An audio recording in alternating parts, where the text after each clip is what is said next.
Assalamualaikum semua, apa khabar? Salam Ramadan. Syukur Alhamdulillah, hari ini adalah hari yang pertama kita dapat mengerjakan ibadah puasa kita. Semoga segala ibadah yang kita laksanakan, kita tunaikan di bulan yang penuh keberkatan ini dibalas dengan pahala yang berlipat ganda. Itu yang kita mahukan.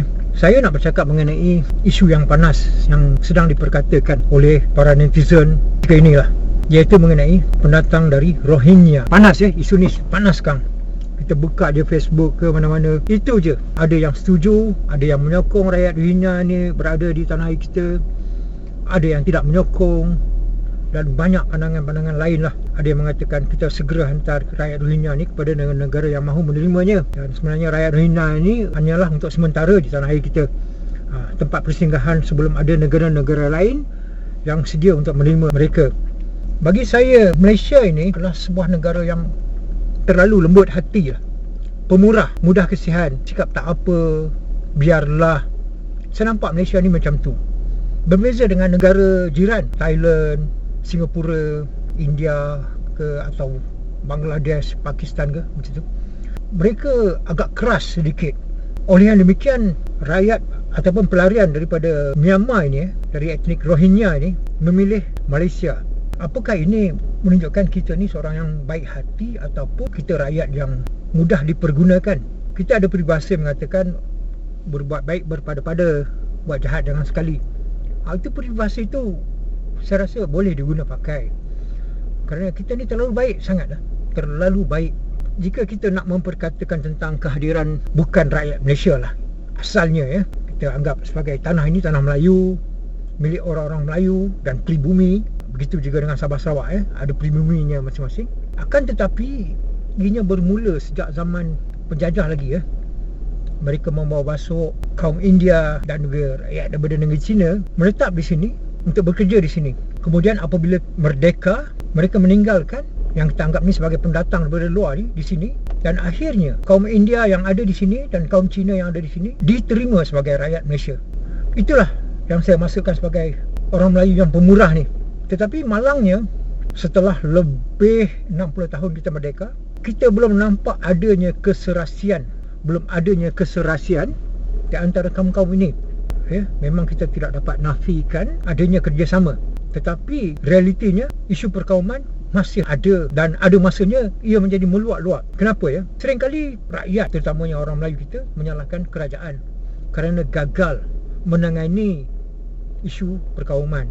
Kita nampak apabila kita, maksud saya orang Melayu ini, menerima kaum lain seperti China dan India, negara ataupun kerajaan yang tak biar orang Melayu majoritinya, perlu tegas. Saya respect dengan cara Indonesia. Indonesia dia sistem persekolahannya dan cara dia menguruskan pendatang dari luar, pendatang yang marah, itu realiti. Kaum pendatang ni, walaupun mereka telah bergenerasi, mereka asalnya daripada luar, tapi di Indonesia mereka dapat menangani dengan baik. Sebagai contohnya, saya rajin juga tengok rancangan-rancangan televisyen Indonesia. Sebagai contoh, ni contoh. Dia ada rancangan seperti Indonesia Idol. Yang mengagumkan saya ialah ada yang menyertainya dari kaum yang bukan pribumi mereka, bukan kaum Melayu ataupun orang Jawa, orang Indonesia asal lah. Ada juga daripada kaum Cina dan bangsa-bangsa lain. Tetapi cara mereka bertutur, bangsa-bangsa ini bertutur, sangat-sangat saya kagumi. Mereka menyertai acara Indonesia Idol ini, menyanyikan lagu-lagu Indonesia, lagu-lagu etnik dengan baik, bercakap, berbahasa dengan sangat teratur, bahasa Indonesia. Dan kadang-kadang kita sendiri tidak menyangka bahawa mereka ini adalah dari bangsa yang lain, maksudnya bangsa Cina ataupun ada bangsa-bangsa lain juga. Saya kagum bagaimana kerajaan Indonesia mampu melaksanakannya. Berbeza dengan negara kita. Setelah lebih 60 tahun, isu perkauman masih lagi kuat terasa. Kita tengok ketika di bawah kerajaan Pakatan Harapan dulu, di situlah kita nampak begitu meruncingnya. Hampir saban hari kita berbalah sesama kaum, India, Melayu, Cina ni tak habis-habis saling tunding-menunding. Saya salahkan kerajaan lah, kenapa rakyat jadi begini. Patutnya kita mencontohi seperti negara Indonesia ini. Pendatang di Indonesia ini, mahu tidak mahu mereka harus menerima bahawa di mana bumi dipijak, di situ langit dijunjung. Tapi kita di sini berlainan. masing-masing bangsa seperti China dan India mempertahankan budaya mereka, mempertahankan bahasa mereka, mempertahankan kaum-kaum masing-masing, sehingga kan ianya melukakan perasaan atau hati para peribumi ataupun bumi putera yang asal di tanah Melayu ini. Sehingga kan ada yang mengatakan bahawa mereka mahukan hak kesamaan, mahukan kebebasan. Sampai ada yang bersuara mereka tidak mahu agama Islam sebagai agama rasmi, tidak mahu bahasa Melayu bahasa rasmi, mereka bebas bersuara. Ada juga yang menteri-menterinya sampai ketika itu di bawah Pakatan Harapan, surat-surat rasminya berbahasa mereka, bahasa Cina ataupun bahasa India. Kita nampak perkauman itu begitu kuat membakar dalam kaum-kaum ini. Inilah lemahnya negara kita. Kelemahan kita ini membuatkan bangsa lain mengambil kesempatan. Dan kelemahan ini juga kita nampak seperti Rohingya ni memilih Malaysia berbanding negara-negara yang lain.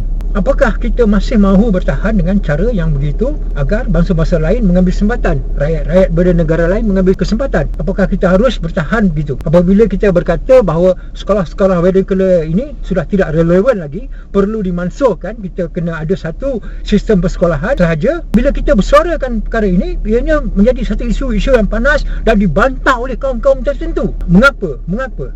Ya?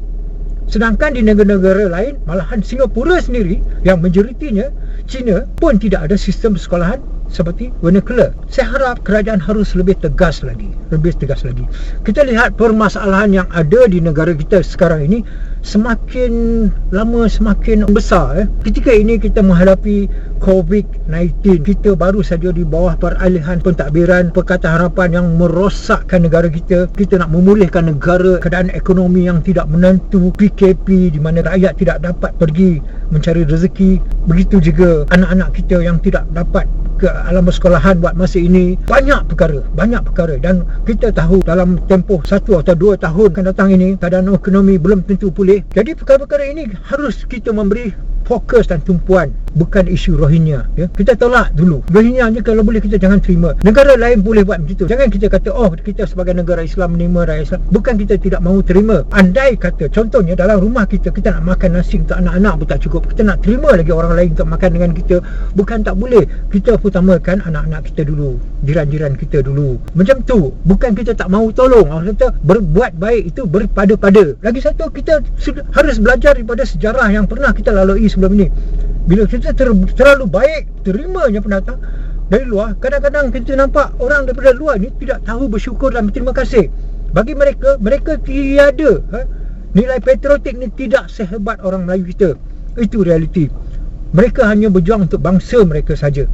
Mereka fikir, nanti budaya kami macam mana, nanti anak-anak bersekolah macam mana, nanti orang belajar bahasa Melayu. Bahasa Melayu bukanlah bahasa antarabangsa, menghabiskan masa, membuang masa saja belajar bahasa Melayu. Nanti takut anak-anak kita terpengaruh dengan agama Islam. Itu yang diorang fikirkan. Kan diorang sentiasa bersangka buruk dengan kita, sedangkan kita telah memberi yang terbaik untuk mereka. Apabila mereka maju dari segi ekonomi, mereka mula menghina pula bangsa-bangsa kita. Padahal sepatutnya mereka harus berterima kasih kerana kerajaan mentadbir negara dengan cara yang terbaik sehingga mereka boleh berjaya dari segi ekonomi dalam keadaan yang tenang. Sepatutnya mereka harus berterima kasih, bukan menghina dan mencerca. Itulah mereka. Jadi kerajaan harus lebih tegas. Bukan sahaja kepada pendatang yang akan masuk seperti Rohingya, tegas kepada rakyat kaum-kaum lain yang kurang ajar, yang biadab pada kerajaan, kepada bangsa Melayu. Harus tegas. Ada satu aturan yang perlu dikuatkuasakan. Walaupun kita ada rukun negara, kita selalu saja mengatakan bahawa kita harus menghormati rukun negara.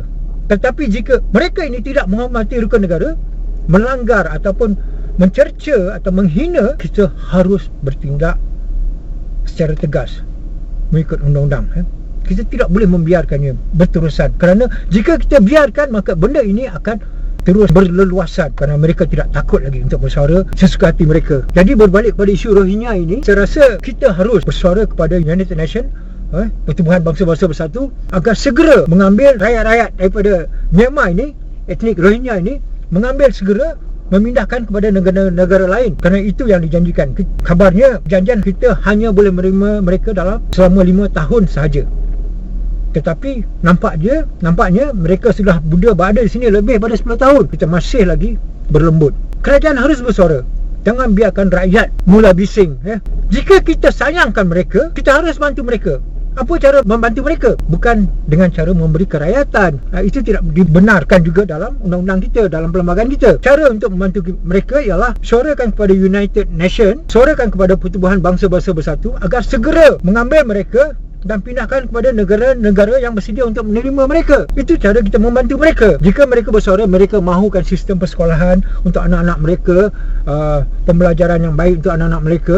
Mereka juga ingin kerja tetap, mentahukan masa depan mereka. Jadi caranya ialah bukan kita menyediakan permintaan-permintaan itu. Caranya ialah kita harus tegas bersuara sebagaimana yang dijanjikan oleh Pertubuhan Bangsa-Bangsa Bersatu. Mereka bersedia untuk bekerjasama untuk mengambil rakyat-rakyat Rohingya ini, dan Malaysia hanya dijadikan tempat persinggahan saja. Lalu United Nations harus tunaikan apa yang dijanjikan. Itu pihak kerajaan harus terus bersuara dan harus tegas. Tidak perlu berlembut lagi dalam hal ini. Kita sudah banyak permasalahan yang kita hadapi dalam negara kita yang harus kita tangani terlebih dulu. Itu yang kita harus beri keutamaan kepada kerajaan. Saya harap mungkin kaedah lama itu sesuai untuk ketika zaman itu, tetapi sekarang tidak lagi.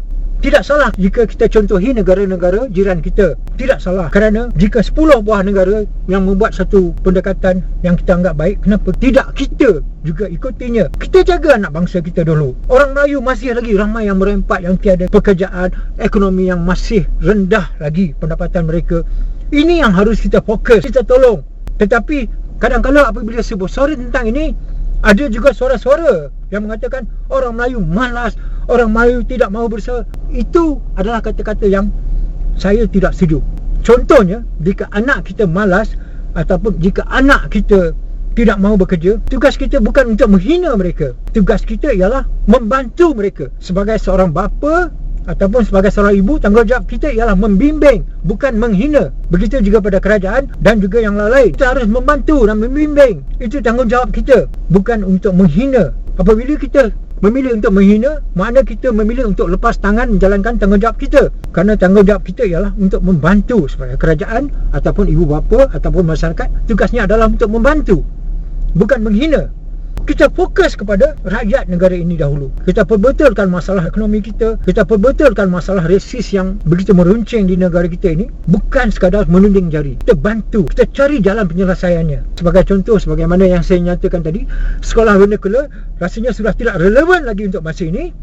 Kan? Kita tidak mahu mengasing-asingkan bangsa ini. Bangsa India, Melayu dan Cina ini diasing-asingkan, sehingga ada yang mengambil kesempatan untuk melahirkan persepsi yang buruk di antara bangsa-bangsa ini atas kepentingan diri mereka, atas kepentingan parti mereka. Akhirnya yang menjadi mangsa adalah rakyat. Jadi ini adalah tanggungjawab kerajaan, harus segera menanganinya. Sampai bila ya? Sampai bila kita harus begini? Mungkin ada yang berseru, tak ada, saya tak ada masalah pun. Saya pergi minum-minum okey je dengan orang lain, okey je. Itu pandangan individu. Tapi dari segi realitinya tidak begitu. Semua orang tahu tidak begitu, ya. Kita sendiri lihat tidak ramai bangsa lain yang fasih berbahasa Melayu. Malahan mereka memandang rendah pada bahasa Melayu. Maknanya mereka tidak ada jiwa untuk mengenali, memahami budaya Melayu, bahasa Melayu, agama Islam. Mereka tidak berusaha untuk memahami budaya bumi yang mereka pijak ini. Okey, sampai di sini. Saya harap perkara ini jangan diambil mudah, ya. Kerana ianya akan menjadi satu perkara yang sangat besar yang mungkin tidak dapat lagi ditangani oleh kerajaan nanti. Assalamualaikum semua.